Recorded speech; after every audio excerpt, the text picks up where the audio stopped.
আসসালামু আলাইকুম, স্বাগতম জানাচ্ছি বিবিসি নিউজ আন্তর্জাতিক সংবাদে। শুরুতেই সংবাদ শিরোনাম, এরপর বিস্তারিত। যুক্তরাষ্ট্রের যুদ্ধজাহাজ ইরানের কাছে মোতায়েন, সামরিক উত্তেজনা বাড়ছে। ইরান ও যুক্তরাষ্ট্রের পরমাণু আলোচনায় শুক্রবার বৈঠক হবে ঘোষণা। আরব আমিরাত বলছে মধ্যপ্রাচ্যে নতুন যুদ্ধের প্রয়োজন নেই। ইসরায়েলে পৌঁছেছেন যুক্তরাষ্ট্রের এনভয় উইটকফ, নেতানিয়াহুর সঙ্গে বৈঠক। ইরানের প্রেসিডেন্ট ন্যায্য আলোচনার প্রস্তুতি জানান যুক্তরাষ্ট্রের সাথে। দর্শক, এতক্ষণ শুনছিলেন সংবাদ শিরোনাম। যদি ইসরায়েলের ধ্বংস চান, মানুষের ও ফিলিস্তিনি মানুষের পক্ষে থাকেন, তাহলে অবশ্যই চ্যানেলটিকে সাবস্ক্রাইব করে বেল আইকনটি অন করে দেবেন ও আপনার মতামত অবশ্যই কমেন্টে জানিয়ে দেবেন। এখন বিস্তারিত। যুক্তরাষ্ট্রের যুদ্ধজাহাজ ইরানের কাছে মোতায়েন, সামরিক উত্তেজনা বাড়ছে। যুক্তরাষ্ট্র মধ্যপ্রাচ্যে তাদের নৌ উপস্থিতি জোরদার করার অংশ হিসেবে ইরানের নিকটবর্তী জলসীমায় অতিরিক্ত যুদ্ধজাহাজ মোতায়েন করেছে। এই মোতায়েনের মাধ্যমে যুক্তরাষ্ট্র স্পষ্টভাবে জানিয়ে দিচ্ছে যে আঞ্চলিক নিরাপত্তা পরিস্থিতি তারা নিবিড়ভাবে পর্যবেক্ষণ করছে এবং নিজেদের সামরিক প্রস্তুতি সক্রিয় রাখছে। মার্কিন প্রতিরক্ষা দপ্তরের ব্যাখ্যায় বলা হয়েছে, এই পদক্ষেপের উদ্দেশ্য হল সামুদ্রিক চলাচলের নিরাপত্তা নিশ্চিত করা এবং সম্ভাব্য ঝুঁকি মোকাবিলায় প্রস্তুত থাকা। তবে ইরানের ভৌগোলিক সীমানার কাছাকাছি যুদ্ধজাহাজ অবস্থান করায় দুই দেশের মধ্যে বিদ্যমান সামরিক উত্তেজনা আরও স্পষ্ট হয়ে উঠেছে। আঞ্চলিক পর্যবেক্ষকরা বলছেন, এই মোতায়েন সামরিক ভারসাম্যের একটি গুরুত্বপূর্ণ বার্তা বহন করছে এবং উপসাগরীয় এলাকায় চলমান নিরাপত্তা পরিবেশকে আরও সংবেদনশীল করে তুলছে। ইরান ও যুক্তরাষ্ট্রের পরমাণু আলোচনায় শুক্রবার বৈঠক হবে ঘোষণা। ইরান ও যুক্তরাষ্ট্র উভয় পক্ষ আনুষ্ঠানিকভাবে নিশ্চিত করেছে যে পরমাণু বিষয়ক আলোচনার একটি নির্ধারিত বৈঠক শুক্রবার অনুষ্ঠিত হবে। এই ঘোষণার মাধ্যমে কূটনৈতিক যোগাযোগের একটি কাঠামোবদ্ধ ধাপ সামনে এসেছে, যেখানে দুই দেশ নিজেদের অবস্থান উপস্থাপন করবে। সংশ্লিষ্ট কর্মকর্তাদের ভাষ্য অনুযায়ী বৈঠকের সময়সূচি নির্ধারণ করা হয়েছে পূর্বনির্ধারিত কূটনৈতিক প্রক্রিয়ার অংশ হিসেবে।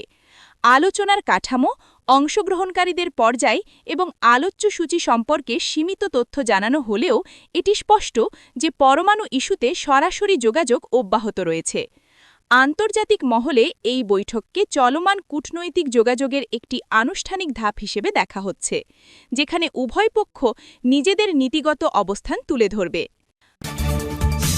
আরব আমিরাত বলছে মধ্যপ্রাচ্যে নতুন যুদ্ধের প্রয়োজন নেই।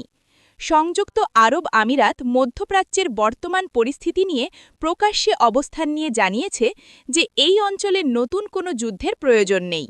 দেশটির পক্ষ থেকে দেওয়া বক্তব্যে আঞ্চলিক স্থিতিশীলতার ওপর গুরুত্ব আরোপ করা হয়েছে এবং সংঘাত এড়িয়ে কূটনৈতিক পথ অনুসরণের আহ্বান জানানো হয়েছে।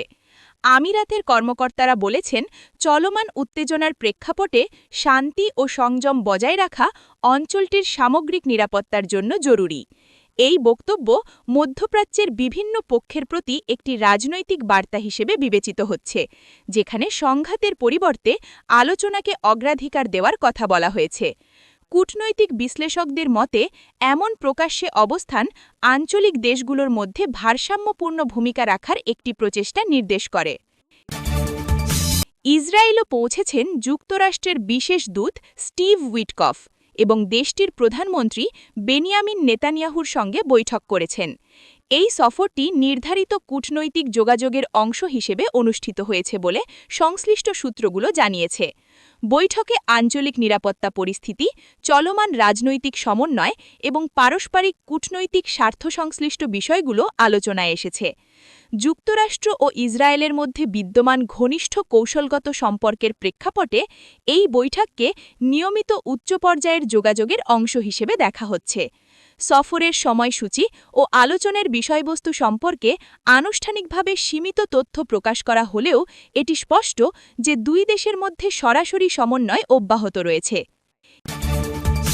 ইরানের প্রেসিডেন্ট ন্যায্য আলোচনার প্রস্তুতি জানান যুক্তরাষ্ট্রের সাথে।